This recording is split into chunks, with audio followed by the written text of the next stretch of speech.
Dalam hal ini bukanlah settingan segitiga exposure.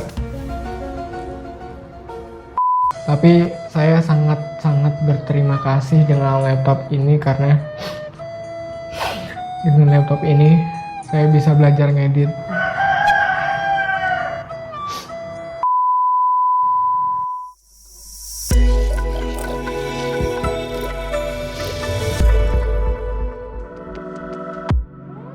Halo teman kreatif, kembali lagi di All New pada program Akhir Pekan Kreatif dengan saya Hilmi. Sesuai nih dengan apa yang sudah saya bilang di video sebelumnya, kali ini saya bakalan ngasih tahu gimana sih caranya buat menekan budget biaya produksi konten YouTube kalian. Dan apa aja sih alat yang saya gunakan buat bikin konten, dan juga gimana cara memaksimalkan alat untuk menghasilkan kualitas video yang baik. Gak perlu berlama-lama lagi, langsung aja kita bahas.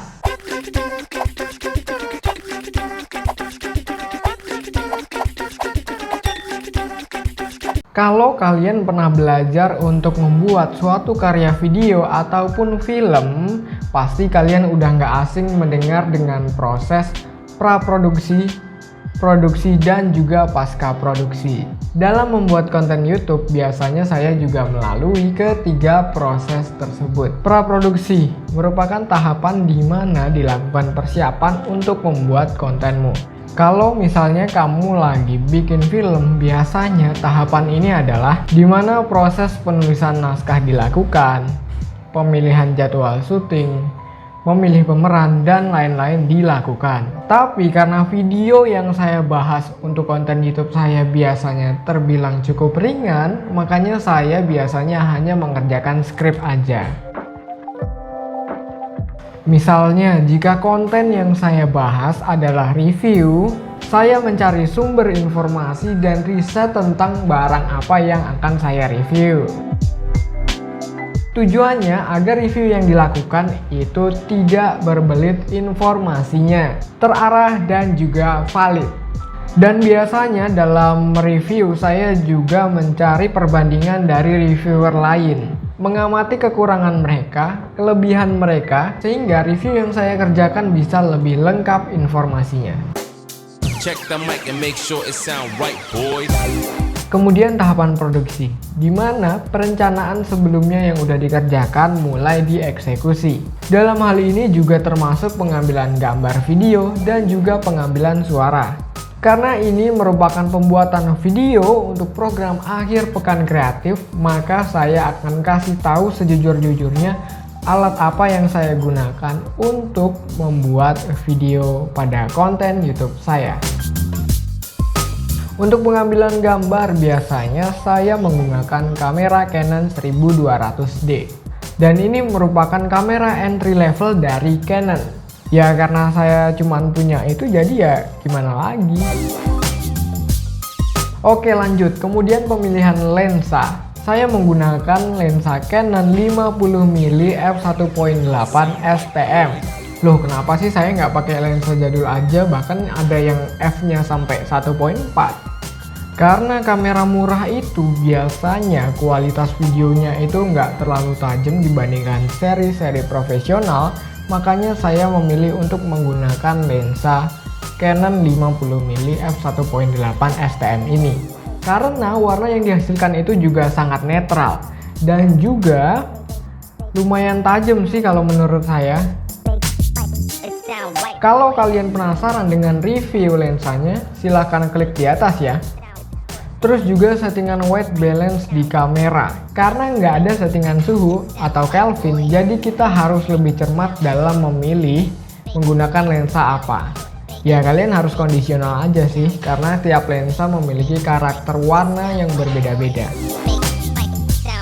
Kalau teman-teman mungkin cuman punya lensa kit, ya udah nggak apa-apa, kalian pakai dulu aja.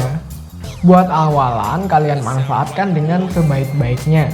Selagi kalian juga bisa nabung buat upgrade lensa dengan kualitas yang lebih baik.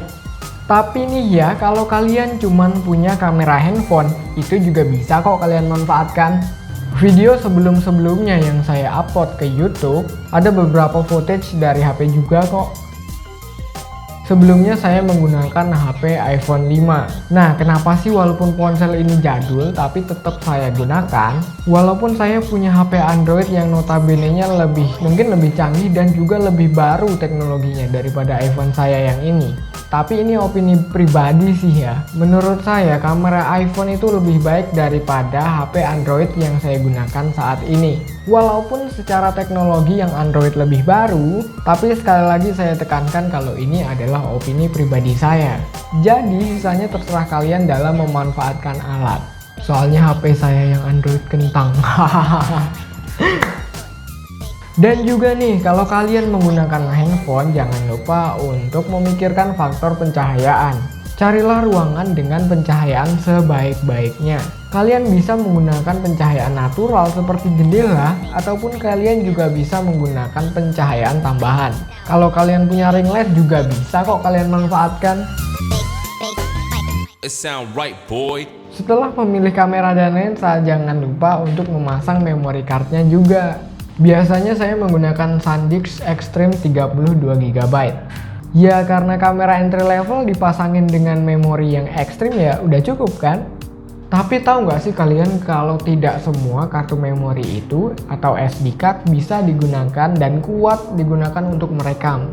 Pada beberapa SD card seri bawah yang berharga murah dengan kecepatan data transfer yang juga sangat rendah, biasanya tidak kuat untuk digunakan merekam video. Jadi ketika digunakan itu hanya bertahan 3-5 detik. Ataupun kalau lagi hoki bisa sampai 10 detik aja. Jadi memori yang akan kamu gunakan juga harus disesuaikan dengan settingan kameramu juga ya. Dalam hal ini bukanlah settingan segitiga exposure, tapi settingan format perekaman. Misalnya di beberapa kamera ada settingan seperti XAVCS, AVC HD, dan juga MP4 dan lain-lain. Setiap settingan itu membutuhkan bitrate yang berbeda-beda. Kalau kamu pakai kamera entry level, ya disesuaikan aja. Atau biasanya untuk SD card seperti SanDisk Extreme ataupun Ultra juga sudah cukup sih. Biasanya dalam konten saya membutuhkan kamera dengan posisi yang still, menetap, atau juga diam. Dengan ini saya membutuhkan bantuan tripod. Ya tripod ini saya beli dulu seharga 200 ribuan. Kalau buat still doang sih ya cocok-cocok aja, tapi kalau buat build quality-nya ya lumayan lah sesuai harga. Tips nih buat kalian, kalau kalian beli tripod model begini, jangan pernah digunakan untuk tilting ataupun panning. Walaupun ada pegangannya, tapi jangan coba-coba deh. Daripada hasil videonya yang ya udah deh kalian cobain aja sendiri. Setelah kamera ready, sekarang saatnya untuk memasang perangkat audio dulu. Kalau kita ingin menghasilkan konten video yang bagus, tidak hanya diperlukan kualitas videonya yang bagus, tapi juga kualitas suara yang juga harus imbang dengan videonya. Untuk clip-on yang saya gunakan adalah clip-on Mamen KM-D2. Ini juga bisa dibilang clip-on entry level sih, harganya sekitar 250 ribuan. Kalau kalian penasaran, kalian bisa cek video saya yang ini, membahas tentang review clip-on Mamen KM-D2.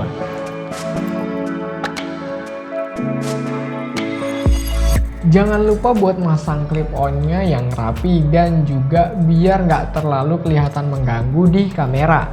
Kalau bisa sih tersembunyi, tapi tetap dalam jangkauan suara yang baik. Karena saya belum memiliki sound recorder dan mungkin kalian ada yang belum punya juga, tapi nggak perlu panik. Ya udah, clip-onnya tinggal dicolok aja ke HP kalian seperti biasa. Jangan lupa sebelum merekam dicek terlebih dahulu apakah suaranya masuk atau enggak. Kan juga nggak lucu kalau udah tag videonya tapi lupa buat ngerekam suaranya. Ketika produksi biasanya saya dibantu oleh teman saya yang bertugas untuk mengarahkan kamera dan juga posisi saya. agar komposisi gambarnya tetap bisa dinikmati, tidak mengganggu penonton. Kalau dibantu temen kan enak, gambarnya jadi jelas, nggak misfokus. Dan juga nggak perlu ribet buat bolak-balik demi mencet tombol record.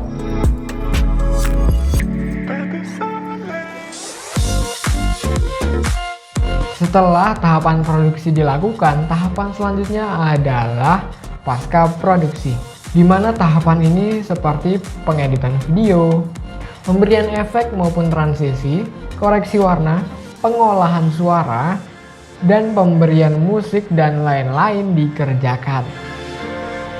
Untuk pengerjaan video, saya biasanya menggunakan software Adobe Premiere Pro CC 2017.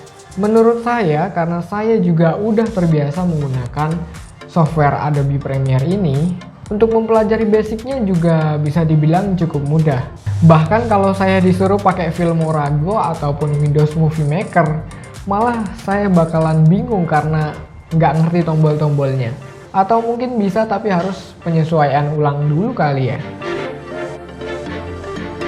Untuk mensinkronkan audio dengan video, ini biasanya menjadi kendala buat kalian yang pemula. Tapi udahlah, nggak perlu ribet-ribet.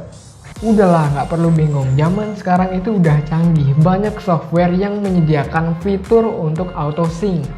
Biasanya saya menggunakan software Pluralize 3. Ya, serinya memang jadul sih, tapi fungsinya tetap sama untuk mensinkronkan antara video dengan audio. Caranya juga gampang, kalian tinggal drag and drop, terus tinggal pencet sync. Ntar juga bakalan ke-sync secara otomatis. Asalkan nih, suara kalian terekam dengan jelas di kamera dan juga dengan audio recordernya.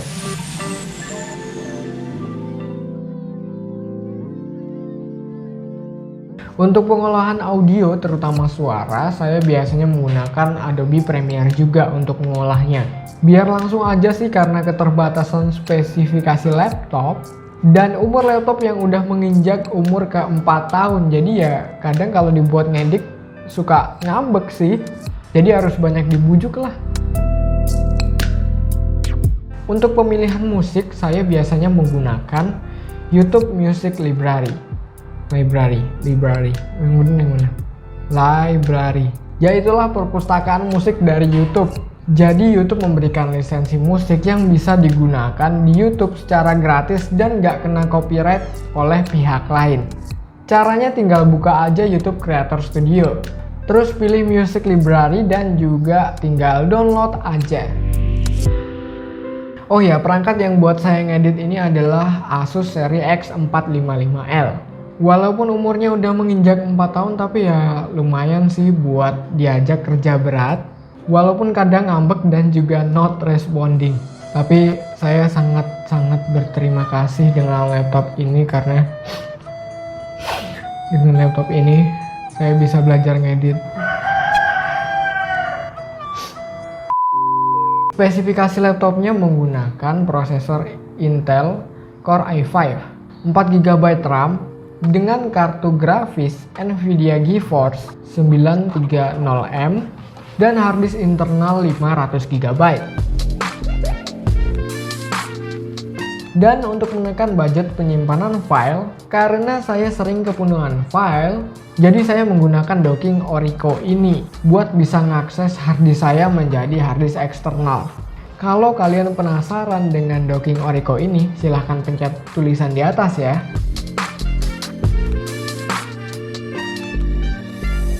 Itu tadi adalah proses dari praproduksi, produksi hingga ke pasca produksi dari proses pembuatan konten YouTube saya. Oh ya, jangan jadikan alasan keterbatasan alat untuk berkarya karena semuanya butuh proses. Gunakan alatmu sebaik-baiknya dan manfaatkan sehingga bisa menghasilkan kualitas yang juga baik. Pesan buat kreator nih yang mau terjun buat jadi kreator YouTube, jangan patah semangat, terus belajar dan hargai setiap proses dari kesulitan yang kamu hadapi. Semoga kalian bisa terinspirasi dan sekian video kali ini. Jika ada tambahan atau pertanyaan silahkan komen di bawah. Dan jangan lupa untuk tetap kreatif dan jadilah kreatif bersama kami. Because less gear brings more creative things. Sampai jumpa di video saya selanjutnya ya. Dadah!